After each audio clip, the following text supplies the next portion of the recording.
Good evening and welcome to the school committee meeting of Monday, January 29th. We're coming to you remotely this evening. I call this meeting to order at 9:16 p.m. Just a little background for those who are joining us. We called an emergency meeting. I hope that didn't alarm anybody. If we are not able to give 48 hours notice as per open meeting law, it is an emergency meeting. We have to have obviously a good reason for that. We did feel this was an appropriate use of the emergency meeting clause because we needed to make some decisions. Some items came to our attention over the weekend that we needed to discuss as a committee. And of course, we're not allowed to do that except in an open meeting. And so we needed to call this, quickly to be able to make some decisions about the superintendent search and some information that we received. So I'm going to turn it over to Kate, if that's okay, or do you want me to start it off or? No, that's fine. We learned this weekend that one of our finalists was withdrawing from the Norwood search. And so it's Dr. John Bucky. So he's no longer a finalist for us. And as that information was coming in, David and I were working with Jim to understand sort of process implications and talking through what sort of some options. And we really felt like we wanted to come to the school committee and present the recommendation to still have 3 candidates because we had another strong candidate as part of our discussion in the screening process. And we felt like with this new information, we could still have an opportunity there. So, and this is obviously for us to discuss, but Jim did reach out to that candidate. They are interested. And so that is the recommendation we would like to move forward with. Again, to Anne Marie's point, things are on a tight timeline, and that's why we wanted to call this meeting and kind of move quickly on this so that we could know how to plan. So that is where we are at. And if you all want to have 3, keep 3, then I can share the information on that finalist. Yeah, so I guess that the first piece obviously is we're down to 2. I was trying to go back and read if we ever, specifically voted on how many candidates we wanted before. That was part of the, no, I didn't think we did. So that specific piece, I think that we needed to just discuss whether we were, fine with 2 or if we wanted to have 3. I know my feelings. And since we're talking about it, I would like to maintain 3 or 4, but at least 3. I think there was a strong argument from what I understand from the search committee for this to maybe even have 4 because this 4th person was a strong candidate. And that was, the will of the search committee was to put forward 3. So if anybody else has any strong feelings about that, I don't know if we need a motion to do that since we didn't do it in the first place, but a motion to discuss, you mean? A motion to maintain 3 candidates in the process and to move up the next person. Amory. Joan, oh sorry, John's jumped you. I cannot find the folder that you sent out earlier today. It's in the email. I didn't put it in the okay. I didn't put it because it's a full application packet and it's confidential. I couldn't put it in that meeting folder because that meeting folder has too many permissions to too many people. So it's just in the email that Kate sent out. Okay. And we can forward it again if you need it. No, I was just looking. I saw that we got an email that said that there was the information, but I did not. And then I assumed it was a folder. Yeah, no, I made a folder with the intention and then I couldn't get the permissions to come down to just the 5 of us. Okay. And Jim is on, I did promote him up to panelist, but if, I don't know if he maybe is mobile and can't. But I can, if he is mobile. Yeah, so, oh, there he goes. Perfect.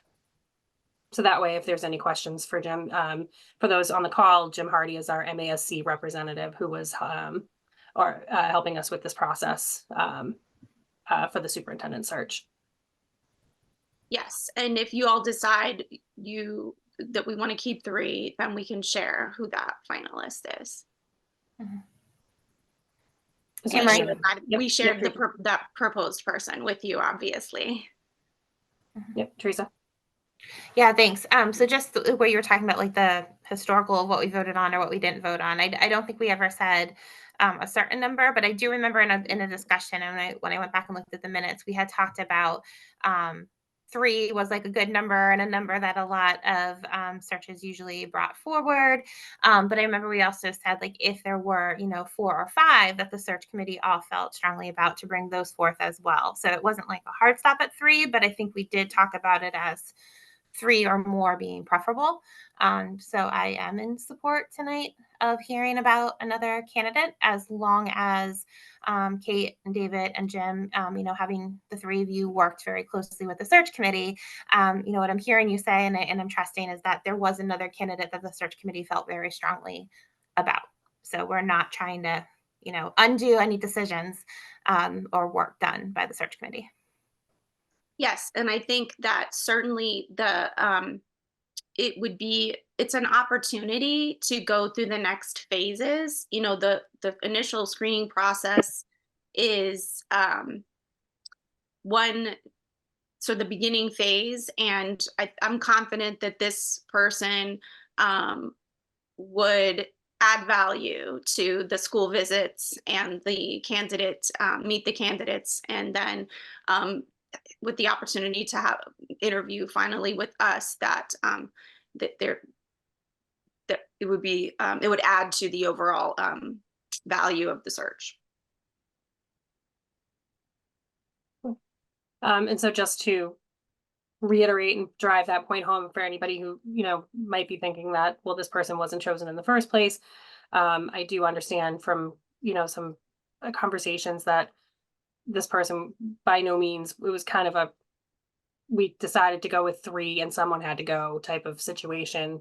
And it was a very tough decision to make. This is not somebody being pulled up like that really didn't deserve it in the first place. So I just want the public to understand that this is not Absolutely. right. Right. And I do feel the same, that, having a larger candidate pool to interview and to come to do the site visits and is definitely preferable, in my opinion, to just to narrowing it down, or just naturally letting it through attrition go down to 2. Right. And just to remind people, what will happen is we'll go through the next steps, and there will be a survey for people who participate in the visits and the meet the candidates, and also watch the interviews next week, or which would be available. So there will be that opportunity for the community as well. Okay. Any other discussion? So I know when we were originally presented with the candidates, we did not vote. This process is different. So I guess to make it formal, do we want a vote that we do want to keep it to 3? Does that make everybody feel better that we're, replacing someone with? I just don't want, I'm thinking of just not decorum, but the word I'm looking for. Process, the correct process. The will of the committee is what you're looking for. Thank you. But during this process, we didn't actually vote on those 3 candidates. It makes sense. The recommendation of the selection committee. So I just want to not do something that doesn't need to be done. There we go. But I'm Kate. Go ahead. Yep. Madam Chair. Oh, yes. Yeah, Jim. The search committee voted to send the 3 names forward. So there was a vote to submit these 3. So it would be appropriate for the school committee to say, yes, we want to keep it at 3. And if I could just echo something Kate said, probably the more significant portion of the discussion was between 2 candidates. And if there was a consensus to send 4 forward, this other person would have definitely gone forward. It was a numerical, there was a sense that 3 was the number that the school committee was looking for. Thanks, Jim. Kate? Yeah, I just want to say people might be thinking, well, then why didn't we? And I don't have a great answer for that, but I will say that I've learned so much so far from this process, and I've also am learning up to the minute that anything can happen. And so I think we were over calculating a certain strategy in terms of efficiency and timelines and trying to make sure we didn't miss out on a certain thing, and yet anything can happen. So it's really hard to know how to anticipate this kind of an effort. But here we are now, and we still have this opportunity. So I think, yeah, we a vote to keep it would be my recommendation as well. Joan? So I just want to clarify that Dr. Bucky chose to withdraw after we had been in contact with him. We had requested a conversation. So I do think that factually that's important to put out there. That it was not that he looked at the district and was like, oh my gosh, no, that other things came up. And so I do think that's important to put out there. But I guess I would like to make a motion to expand the finalist list to 3 active finalists, and using the criterion from the search committee in regards to ranking, that whoever placed 4th, I guess, for lack of a better term, has now pulled into the final 3 as a finalist. That was a very wordy motion. I'm very sorry, Donna, but I think you get the essence of it. Good thing we I'll have- second that. Anne-Marie, I'll second it. So moved by Joan and seconded by Teresa. Obviously, we are remote. Any other discussion before we vote on that? And we are remote, so I have to do this individually. So Kate, Yes. Teresa, Yes. Joan, Yes. David, Yes. and I'm a yes as well. So that will pass 5-0. So we will keep the pool at 3. So Kate, would you like to tell us who our 3rd finalist will be? Yes, our 3rd finalist will be Dr. Meg Dussault from Sharon.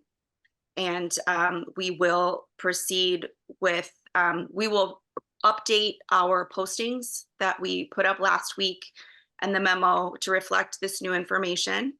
And with her, as well as, with her, her resume to be available as, to be posted as well. And just a little bit more of housekeeping. A lot of folks from the community, several folks in the community reached out and were not, they were concerned that they couldn't make a 4 o'clock time frame, which I understand for people that are working in terms of the meet the candidates. We thought for folks, just so people know, we were trying to gear this, we were trying to be both practical for the candidates, but also make sure that students and staff could be there. Because we think that's critically important, and we knew that community can also view the interviews. But what we've done is we've added a time at 6 p.m. for the community. So the candidates will now stagger. They'll still do a 4 o'clock time for staff and students, and then they'll stick around and be here for 6 p.m., be at the high school on Thursday for 6 p.m. so that the community members working during daytime hours can attend. So they should plan for about 6 to 7:30 to meet all 3 of them. Great, thank you, Kate. And that will Kate, be go ahead. Oh, no, I was just gonna clarify. So before we had said, like, if you were a parent or member of the community to also come at 4, is there still that option, Kate? Or you're saying that community portion has entirely been moved to 6 o'clock? It's been moved to 6 o'clock. Yeah, Okay. parents And that'll be community updated on the members. website. I'm sorry? Sorry, that'll be updated on the website. Yes, yeah, I'll get that posted tomorrow, and we'll send it out on Parent Square, and we'll do it. Well, the staff, their time didn't change, but we'll still let them know in case it affects them in any way. Well, we're going to update them with the new information as well. So. And this is remind me, it is in the Norwood High School library. So is that the on the website community as well? Yeah, the community meet and greet will be in the library. Students will meet in room 106, and the staff will meet in the GSU, the Perfect. Great. Anything else that we need to discuss on this? I think that was everything I had we needed to discuss and vote on, and then the update. Anything else while we're here for superintendent search, since it's on the agenda, to discuss or update? I don't know if Jim has any housekeeping notes. Maybe not. Just that I did speak to Dr. Dussault and explain the dates of the interviews and the site visit, and she is able to participate in those as scheduled. So we don't have to change the schedule for this. That's great. That's great. Excellent. Yeah, I think that's it, Anne Marie. We just needed to keep everyone, obviously get the will of the committee and then update the community. Great. All right, well, if there is nothing else, I will take a motion to adjourn. Oh, So moved. moved by Teresa. I say, David, you're muted if you're trying to make that motion. Do I have a second? Second. Seconded by Kate. And so I obviously need to poll you. So motion to adjourn by Teresa and seconded by Kate. Kate, you're first because you're on my screen first. Kate, Yes. Teresa, Yes. Joan, Yes. David, Yes. and I am a yes as well. Thank you all who joined us. This will also be available. We'll send this recording over to NCM for the public. And we'll see you guys at our regular scheduled meeting next Wednesday. Great. Thank you all. Thank you.